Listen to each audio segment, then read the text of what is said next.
जय श्री कृष्ण, राधे राधे दोस्तों। Welcome back to our channel Laddu Gopal Seva and personal vlog. तो आज जो आप कान्हा जी ठाकुर जी को देख रहे हैं, ये हमने माघ मास गणेश चतुर्थी श्रृंगार स्पेशल श्रृंगार किया है ठाकुर जी का। इतने मनमोहक लग रहे हैं ठाकुर जी।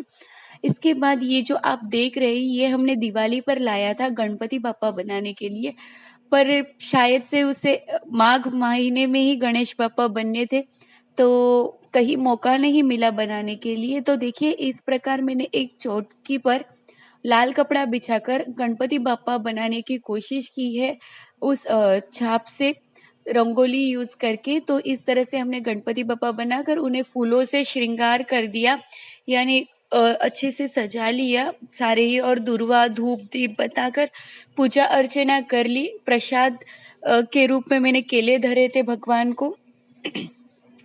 तो कुछ इस प्रकार हमने गणेश चतुर्थी की माघ मास के गणेश चतुर्थी की पूजा की थी। और जैसे कि गणेश चतुर्थी और हमारा जन्मदिन एक ही दिन पड़ा था, तो हमें पद्म पुराण की कभी बहुत दिनों से लेना था। तो हमारे हस्बैंड ने हमें पद्म पुराण और ये कुछ चीज़ें गिफ्ट की थी हमारे जन्म दिवस पर। एक्चुअली हवा छोटा हवी हमारे पास था, पर वो मिट्टी का था, तो उससे धूप दीप हम करते थे।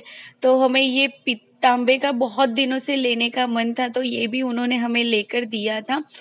तो बहुत ही यादगार हमारा जन्म दिवस बना। और देखिए, इस तरह से हम वो जो मिट्टी का हमारा हवी था, इसमें हम धूप दीप रोज करते थे। हमें नियम से हम रोज घर में धूप दीप करते, तो इसमें हमारा वो हवी यूज हो जाएगा। फिर हमने मोदक धरना बाकी था गणपति बापा को, तो फटाफट से मोदक की तैयारियां कर ली। नारियल तोड़ के उसे कद्दूकस करना था। तो वैसे तो नारियल तोड़ने में बहुत तकलीफ होती है, फटाफट से टूटता नहीं है, पर कुछ इस तरह से मैंने नारियल तोड़ के फिर उसे कद्दूकस कर लिया था, क्योंकि बहुत जल्दी जल्दी करना था। और इसके लिए मैंने थोड़ा थोड़ा पॉज करके वीडियो बना लिया, नहीं तो वीडियो बहुत लंबी हो जाती। तो इस तरह से हमने नारियल को कद्दूकस करके रख लिया। देखिए, कद्दूकस कर लिया है मैंने, और यहाँ पर तेल गरम करने के लिए भी रख लिया है, ताकि मैं आटा गूंद लूँ तब तक तेल गरम हो जाए। तो यहाँ पर गेहूं का आटा मैंने लिया है, इसमें थोड़ा सा नमक, क्योंकि नमक डालने से टेस्ट बहुत अच्छा आता है मोदक का। और मैं ये गेहूं के आटे के मोदक बना रही हूँ, नहीं तो ओरिजिनल चावल के आटे के ही मोदक होते हैं। तो मैंने फटाफट से आटा गूंद लिया और उसे थोड़ा तेल लगाकर 5 मिनट के लिए रेस्ट करने के लिए छोड़ दिया था, ताकि वो अच्छे से सॉफ्ट हो जाए।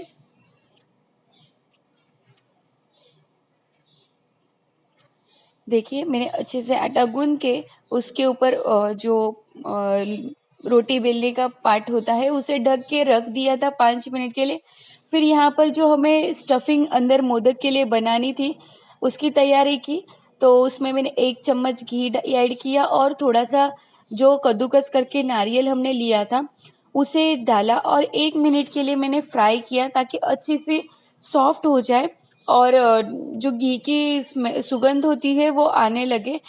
फिर इस पे मैंने गुड़ ऐड कर दिया, और इसमें मैंने कुछ भी ऐड नहीं किया, यानी काजू किशमिश है या इलायची पाउडर, मैंने कुछ भी ऐड नहीं किया। आप चाहे तो ये सभी चीज़ें ऐड कर सकते हैं। इलायची तो ज़रूर से ऐड करिए, ताकि इसकी टेस्ट बहुत सुंदर आती है और सुगंध भी बहुत सुंदर आती है।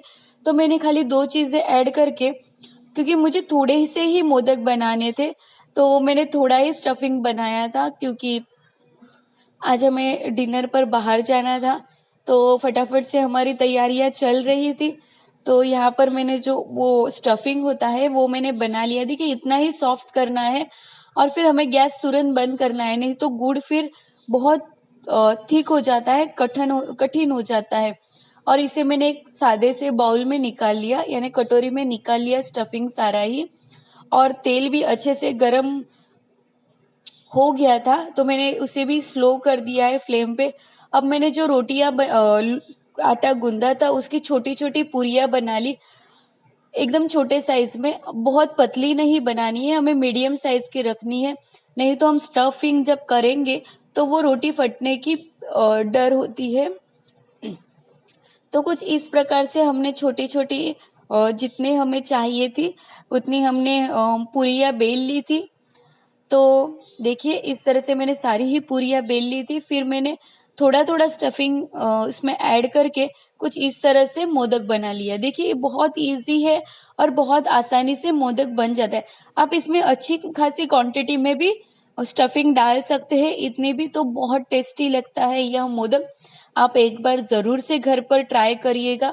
बहुत इजी है और बहुत सिंपल है। आप फटाफट से बनाकर गणपति बापा को यह मोदक धर सकते हैं। तो कुछ इस प्रकार से मैंने सारे ही पूरियाँ जो बनाई थी उसमें स्टफिंग कर मोदक तैयार कर लिए हैं।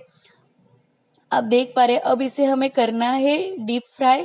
तो तेल भी अच्छा खासा गर्म हो चुका था, तो मैंने इसमें एक एक कर जितनी उसमें मोदक आ सके उतनी क्वांटिटी में मोदक रख डाल के उसे फ्राई कर लिया। देखिए इसे अच्छा सा तेल गरम हो गया हो तो इसे फ्राई करने में भी ज्यादा वक्त नहीं लगता है। आप जो ये बबल्स देख रहे हैं, ये जब कम हो जाए तो समझ लीजिए कि आपकी मोदक फ्राई हो चुके हैं। अगर तेल अच्छा खासा हो तो आपको इसे घुमाना नहीं पड़ेगा, पर यहाँ पर जो ऊपर की जो मोदक की नींव थी वो थोड़ी थोड़ी बाकी रह गई थी, इसीलिए उसे मैंने अंदर की साइड करके उसे भी 2 मिनट के लिए फ्राई कर लिया। तो कुछ इस प्रकार बचे हुए मोदक थे, उन्हें भी मैंने फ्राई करने के लिए डाल के सारे ही मोदक एक साथ फ्राई कर लिए। तो देखिए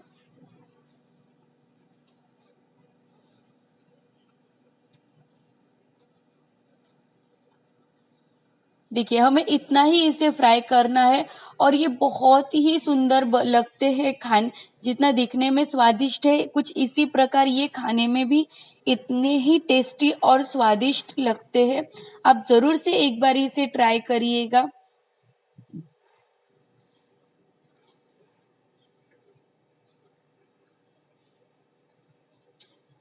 कई जगहों पर तो इस तरह से स्टफिंग बनाकर पूरी में जो हम करंजी दिवाली में बनाते हैं जिसे घुघरा भी कहते हैं, और कई जगहों पर क्या कहते हैं हमें नहीं पता।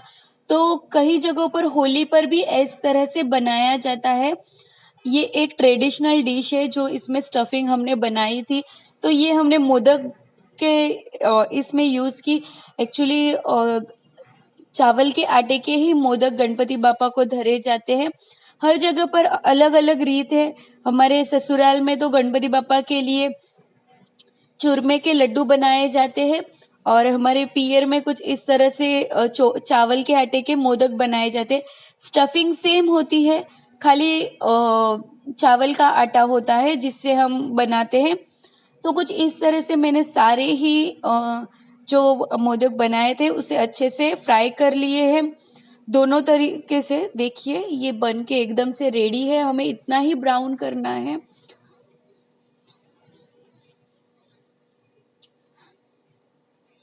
तो अब हमने दो डिश तैयार कर ली थी।